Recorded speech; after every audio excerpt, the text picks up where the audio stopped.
Le mode Band Pass permet de laisser passer une certaine largeur de bande tout en filtrant ce qu'il y a en dessous et au-dessus de la fréquence de coupure.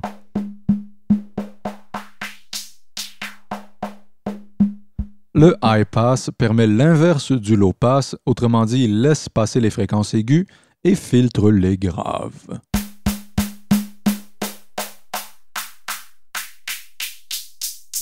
La section MIDI Trig EG pour Envelope Generator est une petite enveloppe de filtre avec pour seule fonction de synthèse un decay et un amount.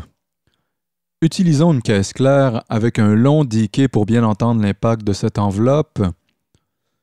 Utilisons le filtre Low Pass. Plaçons la fréquence de coupure au quart de sa course, par exemple. Élevons la résonance aux 3/4. Poussons le decay au centre. Jouons du snare et ouvrons progressivement la mount.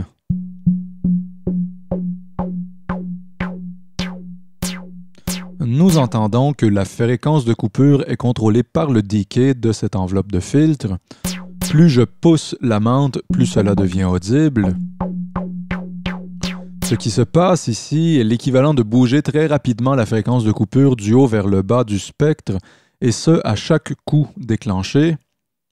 Si on souhaite que le mouvement de notre decay d'enveloppe de filtre soit moins rapide, suffit d'allonger le decay comme ceci.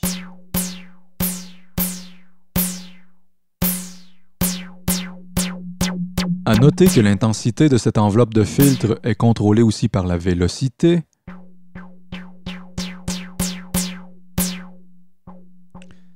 L'Overdrive Resonator peut être vu comme une mini-distorsion inspirée du Scream 4 Unit, déjà présent sur les versions précédentes de Reason.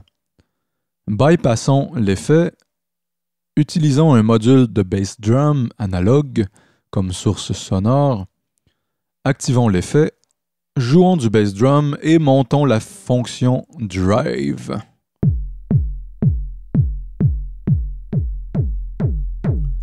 Nous entendons l'effet d'overdrive apparaître et être de plus en plus prononcé. Cela peut être intéressant pour les kicks de type hardcore, par exemple. La fonction réseau permet de doser la présence de la résonance dans le son de la distorsion.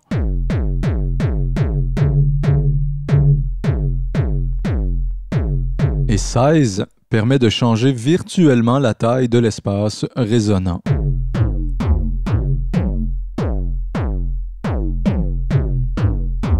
La fonction Model, assez similaire à ce qu'on retrouvait déjà sur le Scream 4, permet de sélectionner divers corps résonnants, ce qui change le timbre et la couleur globale de la distorsion.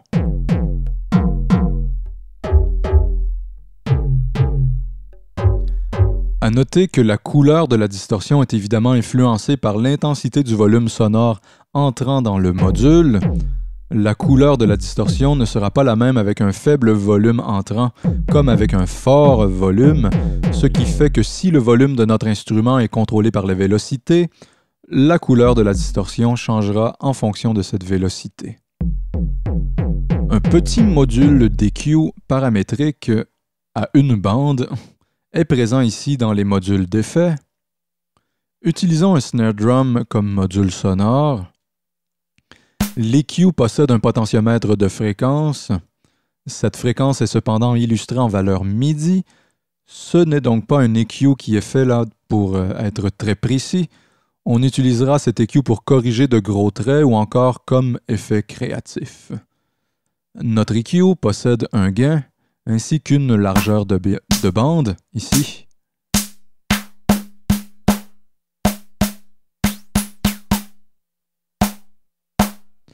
Encore une fois, si vous ne connaissez pas ces éléments de base de l'égalisation, je vous en remets à un de mes tutoriels vidéo à cet effet sur Reason France. Le module suivant, soit le Rattler, permet d'ajouter un effet de type snare drum à n'importe quel signal sonore. Par exemple, utilisons un bass drum à modélisation physique. Écoutons le module sans l'effet. Et maintenant, avec. Et oui, maintenant, notre bass drum prend certaines qualités sonores qui l'apparentent au snare drum à chaîne. La fonction snare tension, similaire à ce que nous avions déjà étudié sur le module de snare à modélisation physique, permet de changer la tension des chaînes, ce qui change la couleur globale comme ceci.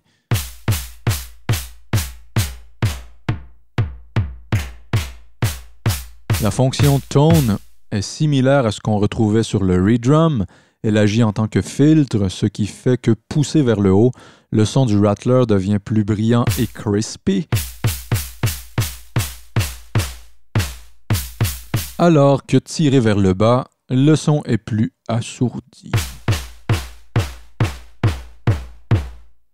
Le bouton Decay permet d'écourter ou d'allonger le son de type snare créé par ce rattler.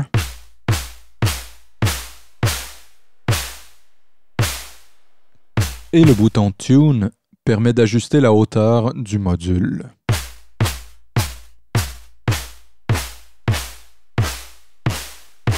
Cette fonction devient bien audible lorsque les fonctions Snare Tension et Decay sont poussées vers la droite.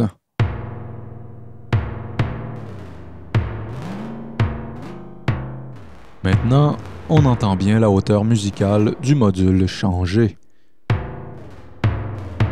Finalement, un bouton de volume permettant d'ajuster la présence de ce rattler par rapport au signal source, en l'occurrence ici notre bass drum. Le Ring Modulator, modulateur en anneau en français, permet d'engendrer un timbre provenant du résultat de la somme et de la différence fréquentielle entre un signal entrant et le signal de la sinusoïde inclus dans le module. La matière semble un peu ardue à expliquer en quelques lignes. Je vous en remets donc encore une fois à mon tutoriel vidéo de 50 minutes dédié uniquement à la modulation en anneau que vous retrouverez sur Reason France toujours. Utilisons un snare drum à modélisation physique ici. Sur ce module de Ring Modulator sur le Kong se retrouve un bouton Frequency réglant la fréquence interne du module et un bouton Amount permettant de doser le son premier entrant avec le son traité par la modulation en anneau.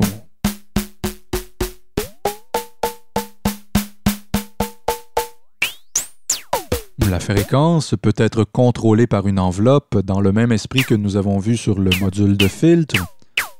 Mais pour vraiment bien cerner la modulation en anneau et pour comprendre son intérêt, je vous invite grandement à visionner mon tutoriel vidéo à cet effet. Un des effets bien populaires sur le Kong est la réverbération Drum Room Reverb.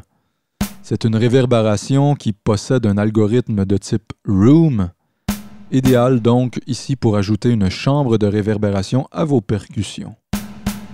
Dans le bas se retrouve le classique bouton Wet Dry, permettant de doser l'effet entre le signal premier et le signal traité par la réverbération.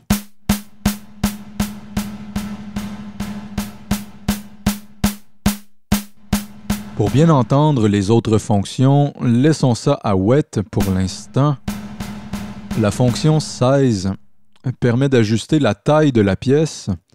Tirée vers la gauche, la pièce est réduite et fait penser à un espace clos de type salle de bain. Et plus on le pousse vers la droite, plus la taille de la pièce s'élargit. Le Decay permet de contrôler la longueur de la réverbération.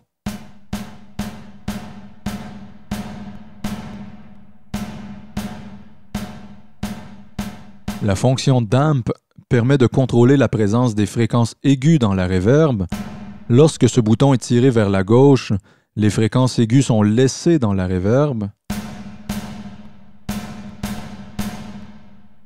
Alors que plus on pousse cette fonction vers la droite, plus on filtre rapidement ces fréquences aiguës.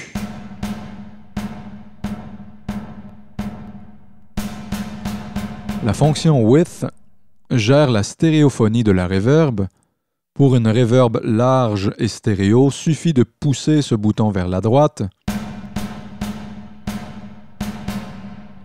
Alors que si on souhaite une réverbération moins large, voire carrément mono, suffit de tirer de plus en plus ce bouton vers la gauche.